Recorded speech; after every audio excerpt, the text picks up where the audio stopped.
Alright, so today what we're going to talk about is RLC circuits. So this is the next type of circuit that we're going to dive into, particularly the RLC series circuit.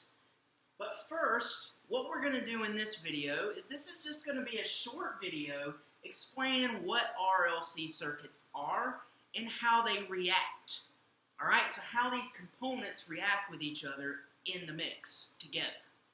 Alright, so RLC circuits, that is an abbreviation for resistive, inductive, capacitive circuits. Okay, so this circuit contains three different types of components: a resistor, an inductor, and a capacitor. Alright, so the knowledge of these components are crucial for you to understand how this circuit works.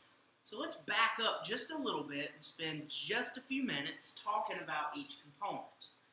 Alright, so let's break it down and let's start with R.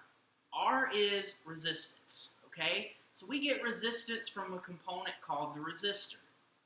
Alright, so a resistor is a type of component and its main job is to limit current in a circuit, okay? So it's to limit current. Now, the resistor does this based on the properties that it's made out of, so ceramic and so forth, okay? So remember, we've talked about this time and time again, that with a resistor, voltage and current are in phase with each other. So what that means is that their sine waves, or its sine wave, is going to cross this 0 volt reference right here at the same time, okay? So that means it's in phase. Alright, so these two sine waves right here are not in phase. Alright, so let's move to the inductor. So remember, an inductor is like the ones we used in class. It's a transformer. It's a coil, basically. That's your most common type of inductor. So basically how an inductor works is when you have current flow through that coil, you induce a magnetic field, which in turn you induce a voltage, okay? So as that voltage gets larger and larger, and that's affected by a couple of different things, so the speed of rotation, number of turns of wire, and so forth.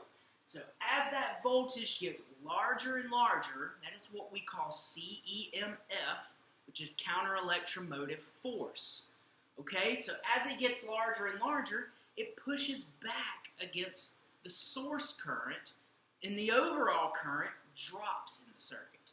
So that's how it limits current. Alright, and remember, when we limit current through an inductor, it's what we call inductive reactance. Okay, so the current limiting property of both an inductor and a capacitor is what we call reactance.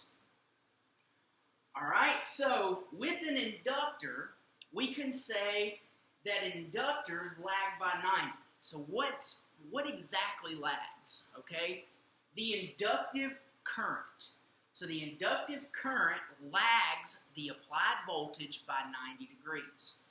Alright, so we have to have that time to build up that magnetic field. Alright, because current through that inductor, as we've talked about, rises at an exponential rate. So we have a lagging factor.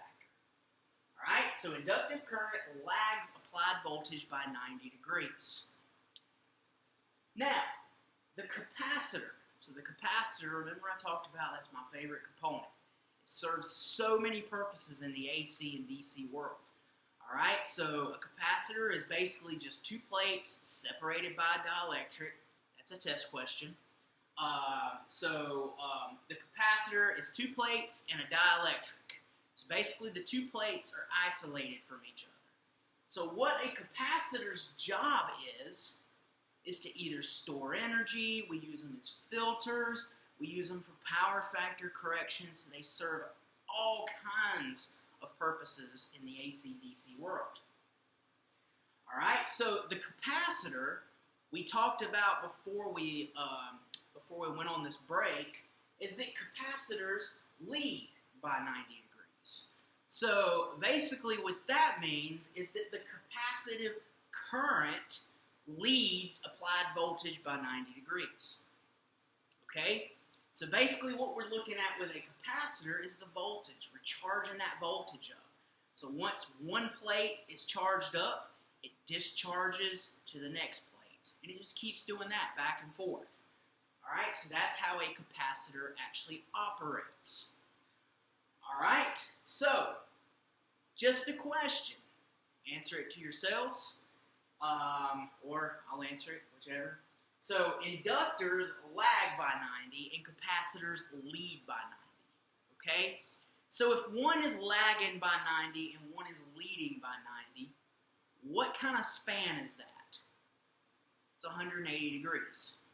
So if we plot that, if we plot 180 degrees apart with sine waves, what ends up happening is, remember our rotation on a sine wave. 0 degrees, and then when we peak out, we're at 90, and then when we get back to 0, we're at 180. So when the first sine wave is back at 0, that's when your next sine wave starts. So if you look at these two sine waves here, they are opposing each other. They're going in opposite directions at the same time, okay? So 180 degrees apart with the sine waves. So that means that these values, whatever that is, whether we're looking from an impedance standpoint, or whether we're looking at a voltage standpoint, or a power standpoint, or apparent power, moral of the story is those numbers are going to be, you're going to have to take the difference between those numbers. And I'll dive into that just a minute, okay? So again, since they're in opposite directions at the same time, these two values, you're going to have to take the difference between them, okay? So let's talk about that for just a second. So why does that come in handy? So first, let's plot. We're just going to go first with the impedance triangle, okay? So we're starting out with a series circuit. So remember, we're going to have 3 different triangles in the series circuit. We're going to have an impedance triangle, we're going to have a voltage triangle, and we're going to have the power triangle, okay? So remember, we will not have a current triangle in this instance because series circuits, that means that current stays the same.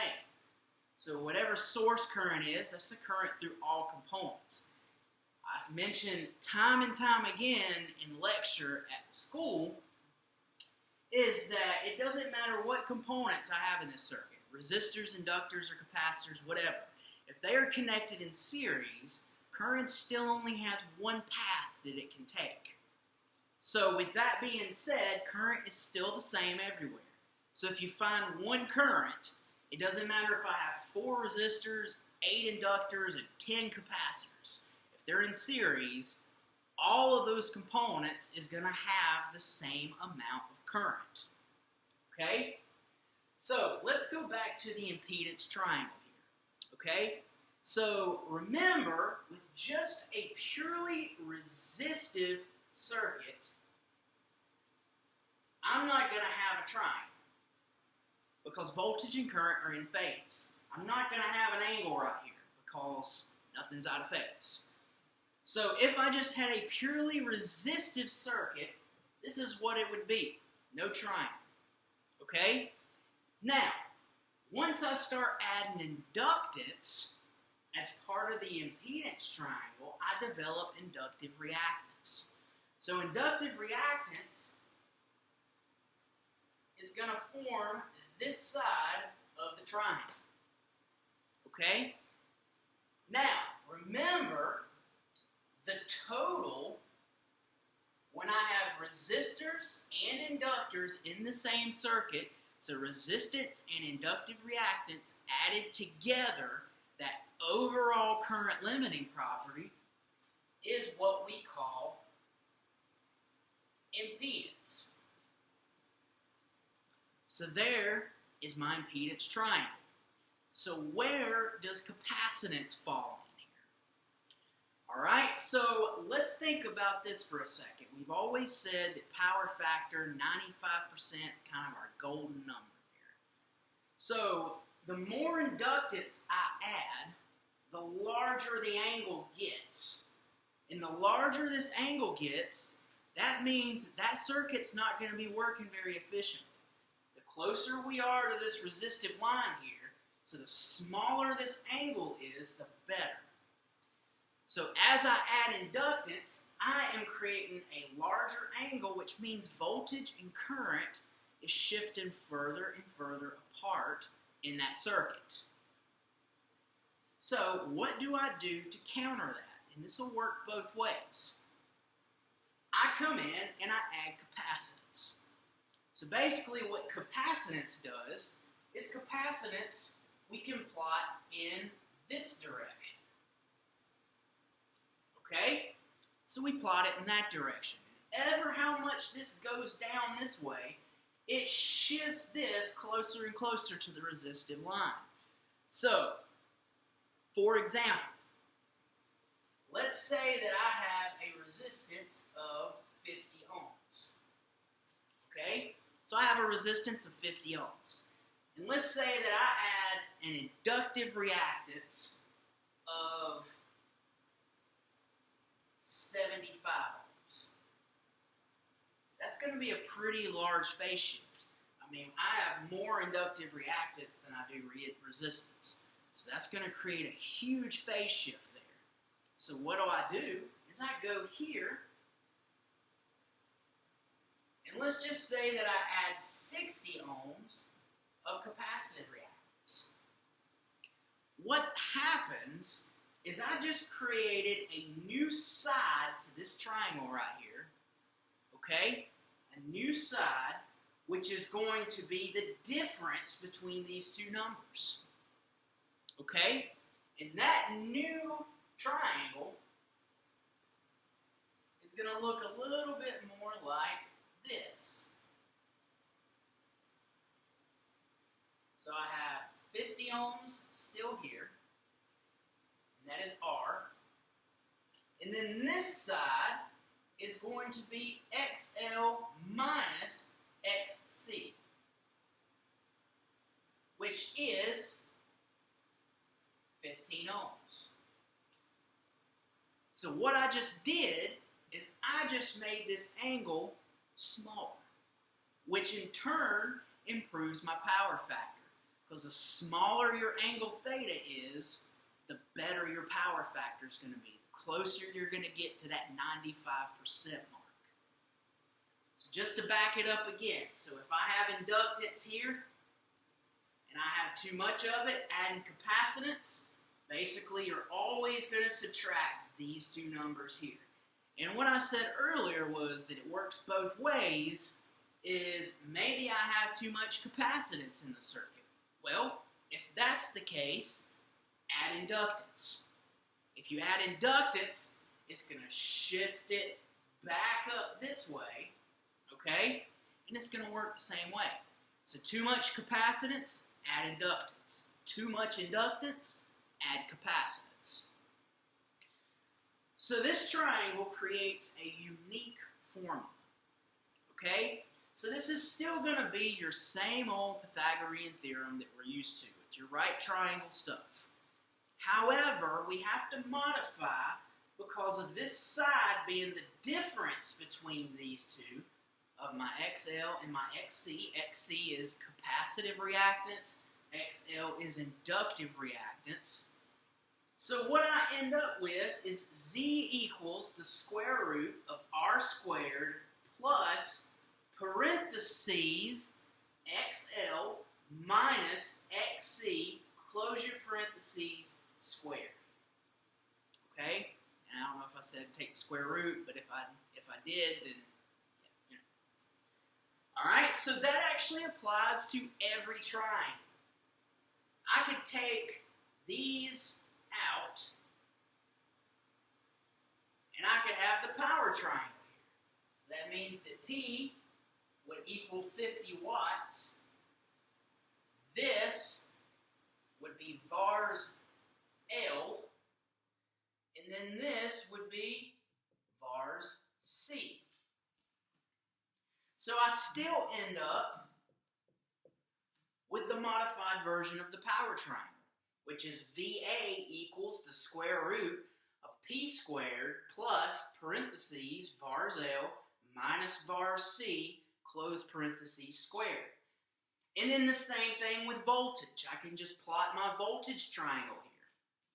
So regardless, you're always going to take the difference between that L and C value. Okay? So that is essentially how an RLC circuit works in a nutshell. Alright, so really the big task from here is learning how to actually solve these circuits and seeing what these different values and how it reacts inside the circuit, what values it gives you.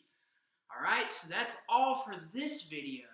So there's going to be a continuation of this video, and what we're going to do is we're going to break it down, and we're just going to take it one step at a time. So what we're going to do today, later in the next video, is we're just going to break it down, and we're just going to solve for Z and V. And that's it. That's all I want to look at. Okay? I just want to look at how to solve for Z and V. Okay? So, that's all for this video. So, till next time.